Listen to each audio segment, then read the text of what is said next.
Hello বন্ধুরা, welcome back to Priyanka JoJo blog. তো কেমন আছো সবাই? আশা করি সবাই খুব ভালো আছো, আমিও ভালো আছি আর সবসময় ভালো থাকবে। আজকে হচ্ছে বৃহস্পতিবার আর এখন বাজছে সকাল 8টা মতন। আমি আমার ব্লগটা শুরু করলাম। তো তোমরা দেখেই বুঝতে পারছো ছাদে এখন কিসের কাজ হচ্ছে, ছাদ ঢালাইয়ের। কারণ এই ঘরের ছাদটা ঠিকঠাক ছিল না, তাই এইটাকে নতুন করে ঢালাই দেওয়া হচ্ছে। তো এইটার ওপর উঠলাম আর এই পাশে দেখেছো কত গাছ ছিল, বড় বড় গাছ। মানে গাছ ছিল বলতে কি কয়েকটা এখনও আছে, সব গাছ কাটানো হয়নি। কিছু জংলি গাছ ছিল, তো সেইটা কাটানো হয়েছে। আর ওই দেখো দূরে শিব মন্দিরটা দেখতে পাচ্ছ, এই মন্দিরটাই তোমাদের একদিন আমি ঘুরতে নিয়ে যাব ভিডিওর মাধ্যমে। আর এই দেখো একদম বাড়ির পিছনেই আছে বাঁশবাগান। তো এটা দেখে তো প্রথমেই আমার ভয় লেগেছিল, কিন্তু যাই হোক কী করা যাবে, কিছু করার নাই। আস্তে আস্তে দেখা যাবে কোন দিন এই বাঁশবাগান কেটে এখানেও বসত বাড়ি হয়ে গেছে। এই সমস্ত জায়গা তো আস্তে আস্তে বিক্রি হয়েই যাবে বলো। আস্তে আস্তে যেমন আমাদের আগের বাড়িটা যেখানে ছিল সেখানে তো কটা বাড়ি ছিল, আর এখন তো ভরে গেছে চারিদিকে। এই দেখো একদম পিছনেই বাঁশবাগান। তো যাই হোক অসুবিধা নাই, তার পাশেও তো বাড়ি আছে অনেক, অসুবিধা নাই, এভাবেই হয়ে যাবে। তো চলো এবার তোমাদেরকে একটু ছাদটা ঘুরে দেখি, নিচে যাই।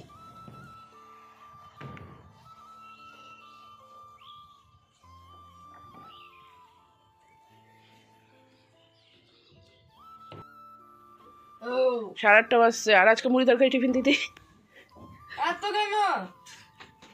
কেন মুড়ি তরকারি নিয়ে যা, স্কুলে যাবো না। স্কুল যাবি না টিফিনের জন্য?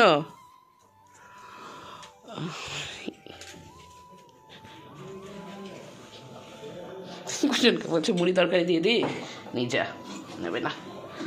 আচ্ছা কড়াইটা বসো, চটপট আটাটা মেখে লুচিটা বানিয়ে দিই। এই ওপরেরটা আটা আছে না, জল আটা।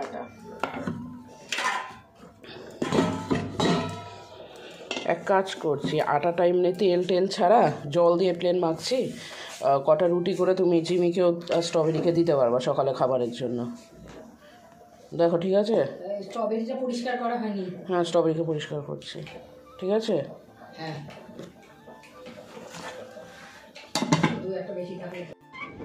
কী টিফিন দেবো ভাবতে ভাবতে এখানে মাথা থেকে একটা আইডিয়া বের করে নিলাম। এখানে কি করলাম বলো তো, পেঁয়াজ, ধনেপাতা, কাঁচা লঙ্কা আর আদা কিছুটা কুচিয়ে নিয়েছি এটার মধ্যে দিয়ে, তোমার আটার পুর, মানে আটাটাকে গোল করে নিয়ে তার মধ্যে ওটা পুর দিয়ে ভেজেছি। কয়েকটা ভেজেই ছিলাম জানো, প্রথমে ভাবছি কেমন লাগবে না খেতে। তো যাই হোক একটা বাবা খেয়ে আর পুজন খেয়ে বললো দারুণ হয়েছে। তো আমি সেই মতন আরও কয়েকটা বানিয়ে নিলাম। তবে হ্যাঁ প্রথমবার এক্সপেরিমেন্ট করছিলাম, তো একটু পেঁয়াজ থেকে রস বেরিয়ে যাচ্ছিলো। তো তারপরে আস্তে আস্তে কী করলাম, সেটা বানাতে রসটা যখন বেরোচ্ছে তখন তার মধ্যে পুরটার মধ্যে একটু আটা দিয়ে দিলাম। মানে যখন পুরটা দিচ্ছি তখন একটু আটা দিয়ে দিলাম, তাহলে একটু ড্রাই হয়ে যাচ্ছে। তো সবগুলোই যে কচুরি বানিয়েছিলাম ওইভাবে তা নয়, কয়েকটা লুচিও ছিল তার মধ্যে। তো তারপরে আমি তার মধ্যে থেকে একটা নিয়ে অফিস গিয়েছিলাম। অফিস মানে সকালবেলা খাওয়ার টাইম হয়নি, অফিসে গিয়ে খেয়েছিলাম এবং খেয়ে দেখলাম সত্যি ভীষণ ভালো লাগছিলো খেতে। তো এইটার যেহেতু প্রথমবার বানিয়েছি, এইটার ভিডিও আমি আলাদা করে করিনি।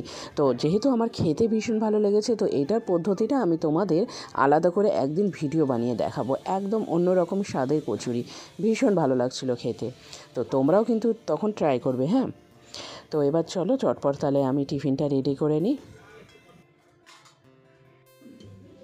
আমার এক্সপেরিমেন্টাল কচুরিগুলো পরে দেখলাম বেশ সুন্দর নরমই হয়েছে, আর পুচনকে খেতে দিলাম, পুচন খেলো আর বাবাও খেলো, খেয়ে বলেছে যে ভালো হয়েছে। তো তাই ওকে টিফিনে আমি 4টে কচুরি দিয়ে দেবো, আর তার সাথে লুচি দেবো কটা। বন্ধু বান্ধব সবাই একসাথে যাবে। এই একটা করে বাবা ঢাকনি পড়ে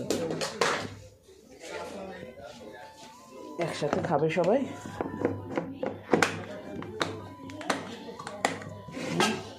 আর এবার দিয়ে দেবো এই তরকারিটা, আলু চচ্চড়ি।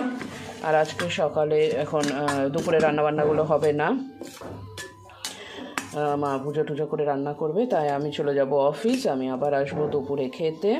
তো তখন এসে তোমাদের দেখাবো যে বাড়ির কাজ কতদূর কী হয়েছে, কতদূর কী এগোলো। এই পুজনের টিফিন রেডি।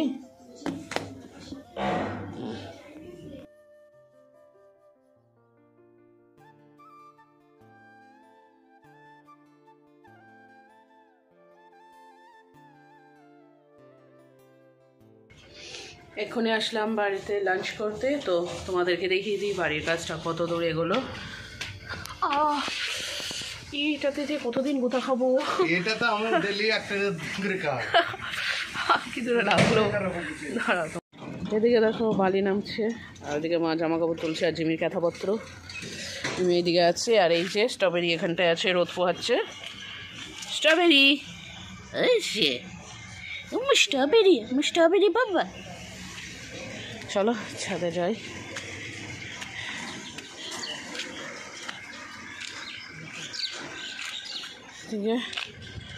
শিক দিয়ে সেই ঢালাইয়ের আগে কি বানায়, সেটা কি বলে জানো এটাকে? এটা কি বানাচ্ছে? রড বাঁধা না, এটা কি বলে না এটাকে? হ্যাঁ, এটা বানানো হচ্ছে, এরপরে ঢালাই শুরু হবে এটার ওপরে। আজকে হচ্ছে,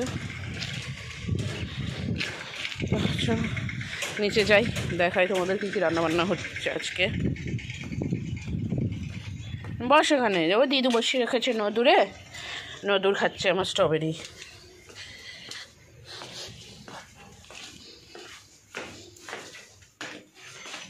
ওই যে একটা কান্না শুরু করেছে, ওটাকে মা বাইরে রোদরে রেখেছে, খাওয়া দাওয়া দিয়েছে।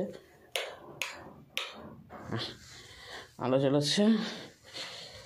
এদিকে দেখো কি কি আছে, এখানে আছে ভাত, এখানে আছে আলু পেঁয়াজ কলি ভাজা, এখানটায় আছে সরপুঁটি মাছের ঝোল। আর কি করেছো? আর কিচ্ছু করনি? না, আর কিচ্ছু নাই। তো চলো তাহলে এটাই রেডি করে নিই, দিয়ে খেয়ে নিই।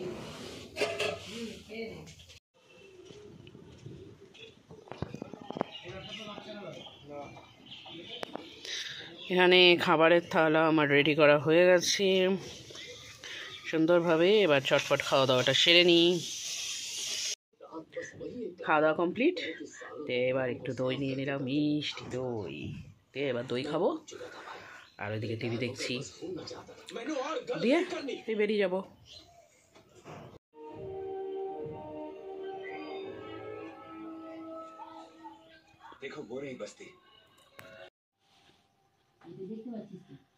এক্ষুনি বাড়ি আসলাম, আর এখানটায় একটু চপ আর মুড়ি নিয়ে নিয়েছি খাওয়ার জন্য। আর এই দেখো পুজন এখানে বসে পড়ছে।